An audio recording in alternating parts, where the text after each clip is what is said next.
ಅಲ್ಲ ಅತ್ತೆ, ಆ ದುಡ್ಡನ್ನ ನಾನೇ ಕೊಟ್ಟಿದ್ದು ಅಂತ ಎಲ್ರ ಮುಂದೆ ಹೇಳ್ಕೊಳ್ಳೋದು ನನ್ಗೆ ಇಷ್ಟ ಇಲ್ಲ ಅತ್ತೆ. ತುಂಬಾ ಮುಜುಗರ ಆಗುತ್ತೆ. ಅಷ್ಟಕ್ಕೂ ಆ ದುಡ್ಡು ನಾನೇನ್ ಕಷ್ಟಪಟ್ಟು ದುಡ್ದಿರೋ ದುಡ್ಡಲ್ಲ ತಾನೆ, ಅವರೇ ನನ್ನ ಉಡುಗೊರೆ ಹಾಕಿ ಕೊಟ್ಟಿರೋದು.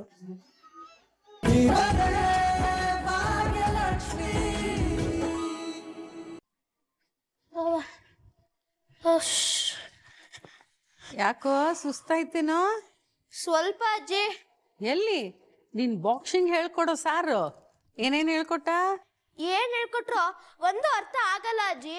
ಅರ್ಥ ಆಗ್ಲಿಲ್ವಾ? ಸುಮ್ನೆ ಏನೇನೋ ಹೇಳ್ಬೇಡ ನೀನು. ಹೌದಾ? ಆಗಿದ್ರೆ ಇವಾಗ ನೋಡಿ 2 ಮೂಮೆಂಟ್ ತೋರಿಸ್ತೀನಿ ನಿಮ್ಗೆ. ಇವಾಗ ನೋಡಿ, ಓಕೆನಾ?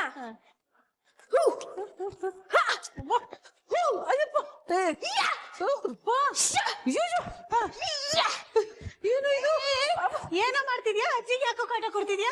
ಇಲ್ಲ ಇಲ್ಲ, ಕಾಟ ಏನಿಲ್ಲ. ಆ ಬಾಕ್ಸಿಂಗ್ ಅಲ್ಲಿ ಏನ್ ಹೇಳ್ಕೊಟ್ಟಿದ್ದಾರೆ ತೋರ್ಸು ಅಂದ್ರೆ ಅದಕ್ಕೆ ಅವನ್ ಕರಾಮತ್ನ ತೋರಿಸ್ತಾ ಇದ್ದಾನೆ. ನೋಡಿದ್ರೆ ತುಂಬಾ ಖುಷಿ ಆಗ್ತಾ ಇದೆ ಭಾಗ್ಯ ನಂಗೆ.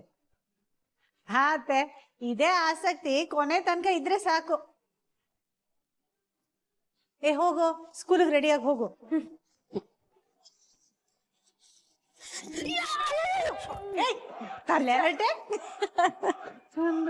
ಭಾಗ್ಯ, ನೀನ್ ಇನ್ನೂ ತಯಾರಾಗಿಲ್ಲೇನೆ?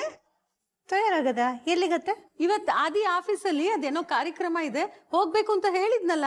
ಅದಾ, ಅದು ನಾನು ಅಲ್ಲಿಗೆ ಹೋಗೋದ್ ಬೇಡ ಅನ್ಕೊಂಡೆ ಅತ್ತೆ.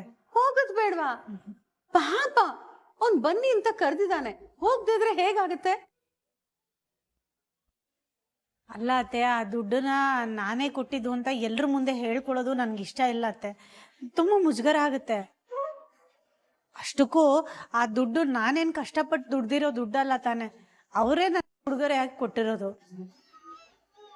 ಹಾಗಾಗಿ ನಾನು ಅಲ್ಲಿಗೆ ಹೋಗಿ ನಾನೇ ದುಡ್ಡನ್ನ ದಾನ ಕೊಡ್ತಾ ಇದ್ದೀನಿ ಅಂತ ಎಲ್ರ ಮುಂದೆ ಕೊಡೋದು ಚೆನ್ನಾಗಿರಲ್ಲ ಅಂತ ಅನ್ಸುತ್ತತ್ತೆ.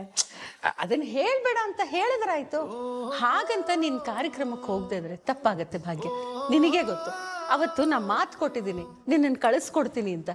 ಅಯ್ಯೋ, ಹಾಗೆಲ್ಲ ಏನೂ ಇಲ್ಲ ಅತ್ತೆ, ಆಮೇಲೆ ಹೇಳಿದ್ರಾಯ್ತು ಬಿಡಿ. ಹಾಗೆಲ್ಲ ಆಗಲ್ಲ ಭಾಗ್ಯ, ನೀನ್ ಹೋಗ್ಬೇಕಂದ್ರೆ ಹೋಗ್ಬೇಕಷ್ಟೆ. ಇಲ್ಲ ಅತ್ತೆ, ನಾನು ಹೋಗೋದು ಯಾಕೋ ಸರಿ ಕಾಣಿಸ್ತಿಲ್ಲ ನನಗೆ.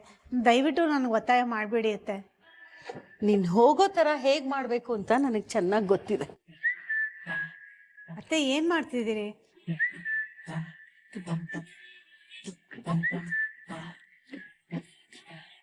Hi friend, good morning. Good morning ಗೆಳತಿ. ಎಲ್ಲಿದೀಯಾ ಫ್ರೆಂಡು? ತನ್ಮಯ್ನ ಡ್ರಾಪ್ ಮಾಡಿ ಮನೆಗೆ ಹೋಗ್ತಾ ಇದ್ದೀನಿ. ನೀನ್ ಇಲ್ಲಿಗೆ ಬಂದು ಹೋಗ್ಬೇಕು ತಾನೆ? ಇಲ್ಲ ಇಲ್ಲ, ಇವೆಂಟ್ ಬೇರೆ ಇದೆಯಲ್ಲ, ಅದಕ್ಕಿನ್ನೂ ರೆಡಿ ಆಗಿಲ್ಲ, ಬೇಗ ಹೋಗ್ಬೇಕು. ಅದ್ರ ಬಗ್ಗೆನೇ ಮಾತಾಡ್ಬೇಕಿತ್ತು, ಅದಕ್ಕೆ ಬರ್ಬೇಕಿತ್ತು ಅಂತ ಹೇಳಿದ್ದು. ಏನಾಯ್ತು ಗೆಳತಿ?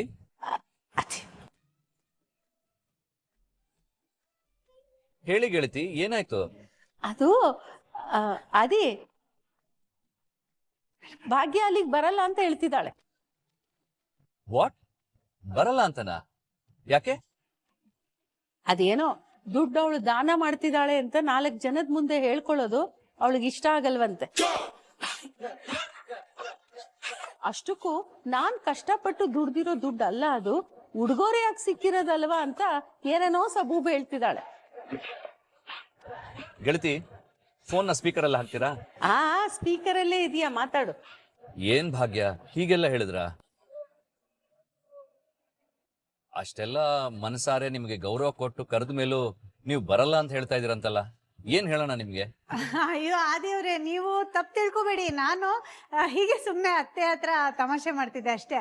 ನಾನು ಬರ್ತೀನಿ, ಖಂಡಿತ ಬರ್ತೀನಿ. ನೋಡಿ, 11 ಗಂಟೆಗೆ ನೀವು ಇವೆಂಟಿಗೆ ಬರ್ತೀರಾ, ನಮ್ಮನ್ನ ಜಾಯಿನ್ ಆಗ್ತೀರಾ. ಒಂದ್ ವೇಳೆ ಬರ್ಲಿಲ್ಲ ಅಂತ ಇಟ್ಕೊಳ್ಳಿ, 12 ಗಂಟೆಗೆ ಇವೆಂಟ್ಗೆ ಯಾರೆಲ್ಲ ಬರ್ತಾರಲ್ಲ ಅವ್ರೆಲ್ರೂ ಕರ್ಕೊಂಡು ನಿಮ್ ಮನೆ ಮುಂದೆ ನಿಂತಿರ್ತೀನಿ.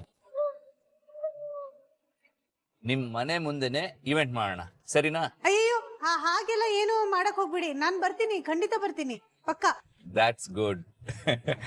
ಗೆಳತಿ, ಮತ್ತೆ ಏನಾದ್ರು ಬರಲ್ಲ ಅಂತ ಹೇಳಿದ್ರೆ ನನಗೆ ಫೋನ್ ಮಾಡಿ, ಸರಿನಾ? ಹಾ ಫ್ರೆಂಡ್, ಖಂಡಿತ ಮಾಡ್ತೀನಿ.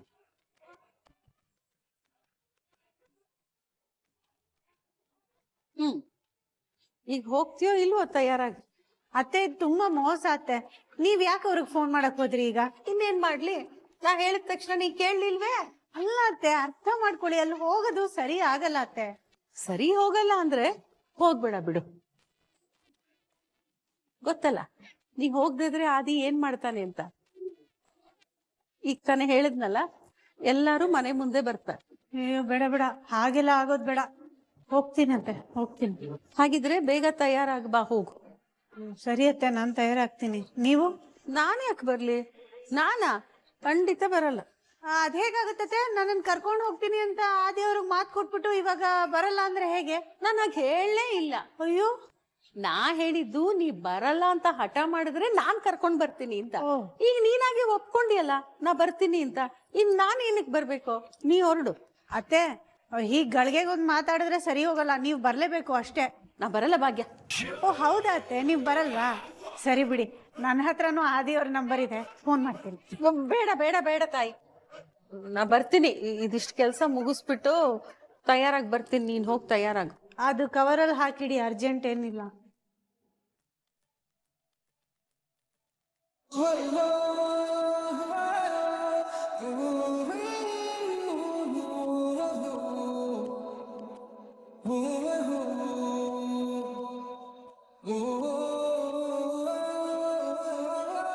ಹಲೋ ಎವ್ರಿಬಡಿ, ಇವೆಂಟ್ ಇನ್ ಸ್ವಲ್ಪ ಹೊತ್ತಲ್ಲಿ ಶುರು ಆಗುತ್ತೆ. Please be seated.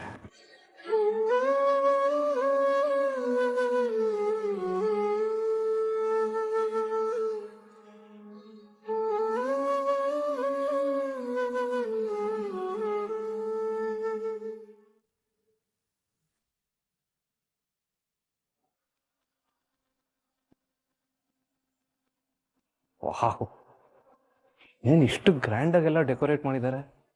ಏನೋ ದೊಡ್ಡ ಫಂಕ್ಷನ್ ಇರಬೇಕು.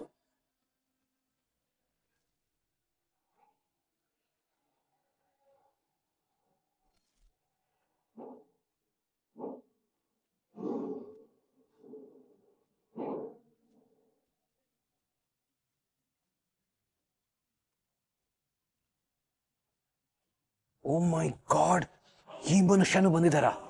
ಇವ್ರ ಕಣ್ಣಿಗೆ ಏನಾದರೂ ಬಿದ್ದರೆ ಅಷ್ಟೇ, ಇದೇ ಇವೆಂಟ್ನಲ್ಲೇ ನನ್ನ ತಿಥಿ ಆಗೋದು ಗ್ಯಾರಂಟಿ. ಪುಣ್ಯ ಅವ್ರು ನನ್ನ ಇನ್ನೂ ನೋಡಿಲ್ಲ. ಅವ್ರ ದೃಷ್ಟಿಗೆ ಬೀಳದೇ ಇರೋ ಹಾಗೆ ಹೇಗಾದ್ರೂ ಮಾಡಿ ಮ್ಯಾನೇಜ್ ಮಾಡಬೇಕು.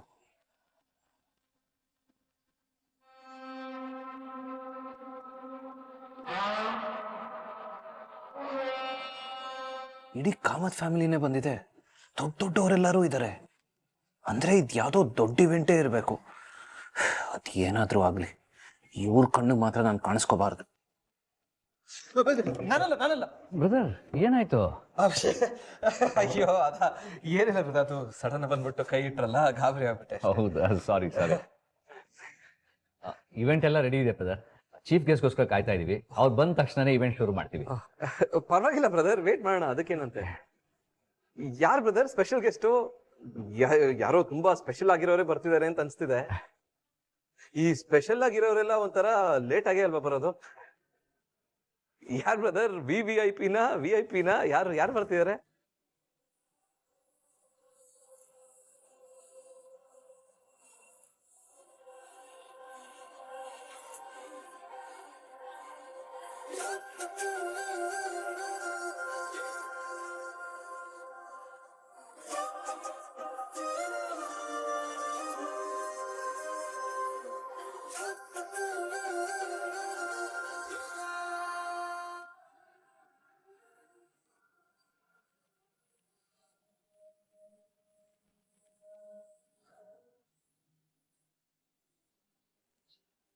ಬಂದ್ರೆ ನೋಡಿ ನಮ್ಮ ಚೀಫ್ ಗೆಸ್ಟ್.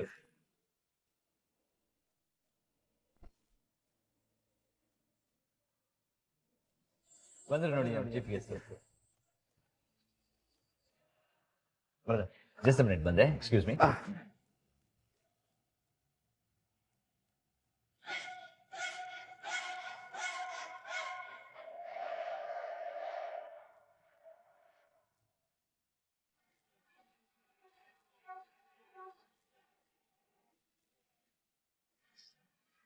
ಭಾಗ್ಯವರೇ, ಹಾಯ್ ಗೆಳತಿ.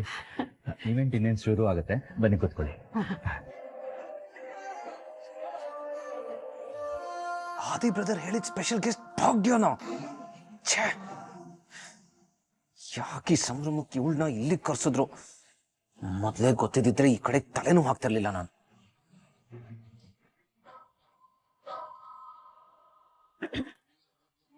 ಅತ್ತೆ ಇದೇನತ್ತೆ ಎಲ್ರು ನಮ್ ಕಡೆ ಹೀಗ್ ನೋಡ್ತಾರೆ ಮತ್ತೆ ಇನ್ನೇನ್ ಮಾಡ್ತಾರೆ ಎಲ್ಲರಿಗಿಂತ ಈ ಮುಖ್ಯ ಅತಿಥಿಗಳು ಬರ್ತಾರಲ್ಲ ಆತರ ನಾವಿಷ್ಟು ತಡವಾಗಿ ಬಂದ್ರೆ ಗುರಾಯಿಸ್ದೆ ಇನ್ನೇನ್ ಮಾಡ್ತಾರೆ ಕಾರ್ಯಕ್ರಮ ನಮ್ಮಿಂದ ತಡ ಆಗೋಯ್ತು ಏನು ಇರ್ಲಿ ಬಾ ಪರವಾಗಿಲ್ಲ. ಪ್ಲೀಸ್ ಬನ್ನಿ ಬನ್ನಿ ಕೂತ್ಕೊಳ್ಳಿ.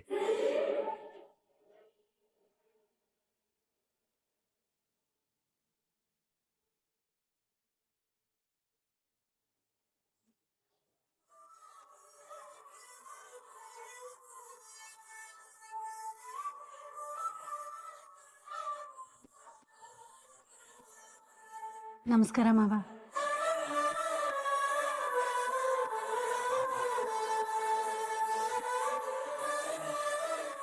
ಮಾವಂಗೆ ಇನ್ನೂ ನನ್ನ ಮೇಲೆ ಕೋಪ ಹೋಗಿಲ್ಲ ಅನ್ಸುತ್ತೆ.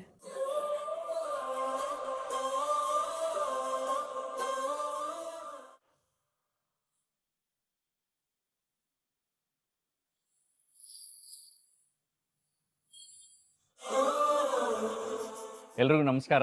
Ladies and gentlemen, good morning. ನೀವೆಲ್ರಿಗೂ ಕಾಮತ್ ಬಿಸ್ನೆಸ್ ವೆಂಚರ್ಸ್ ಗ್ರೂಪ್ ಕಡೆಯಿಂದ, ತೊಟ್ಟಿಲು ಚಾರಿಟಬಲ್ ಟ್ರಸ್ಟ್ ಕಡೆಯಿಂದ ಸುಸ್ವಾಗತ.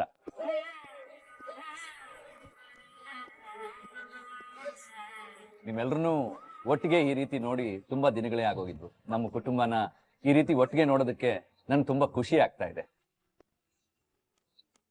ನಮ್ಮೆಲ್ಲರನ್ನೂ ಇವತ್ತು ಸೇರಿಸಿರೋದು ಇವತ್ತಿನ ನಮ್ಮ ಸ್ಪೆಷಲ್ ಗೆಸ್ಟ್.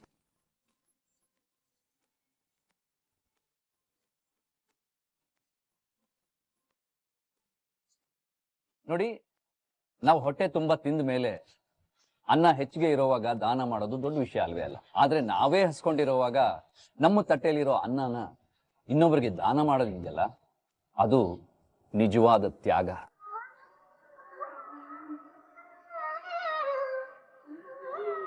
ಅಂಥ ಮಹತ್ತರವಾದ ಕಥೆಗಳನ್ನ ಪುರಾಣಗಳಲ್ಲಿ ಕೇಳಿದೀವಿ.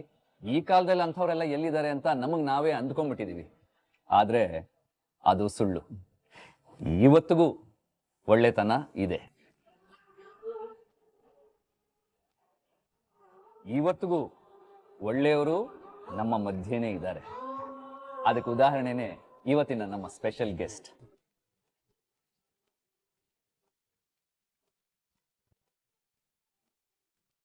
ತೊಟ್ಟಿಲು ಚಾರಿಟಬಲ್ ಟ್ರಸ್ಟ್ಗೆ ₹1 ಡೊನೇಟ್ ಮಾಡಿದವ್ರನ್ನು ಕೂಡ ನಾವು ಗೌರವದಿಂದ ನೋಡ್ತೀವಿ. ಅವ್ರನ್ನ ಕರೆದು ಥ್ಯಾಂಕ್ಸ್ ಹೇಳ್ತೀವಿ. ಅದು ಕಾಮತ್ ಗ್ರೂಪ್ನ ಸಂಸ್ಕೃತಿ.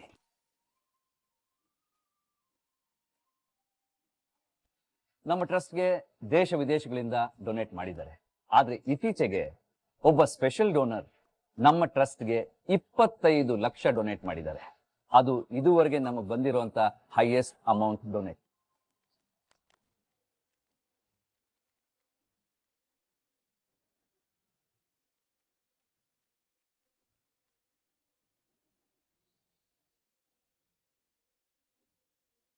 ಸ್ನೇಹಿತರೆ, ಇನ್ನು ನಿಮ್ಮನ್ನ ಕಾಯಿಸಲ್ಲ. ಆ ಸ್ಪೆಷಲ್ ಗೆಸ್ಟ್ ಬೇರೆ ಯಾರು ಅಲ್ಲ, ನಮ್ಮ ಭಾಗ್ಯ.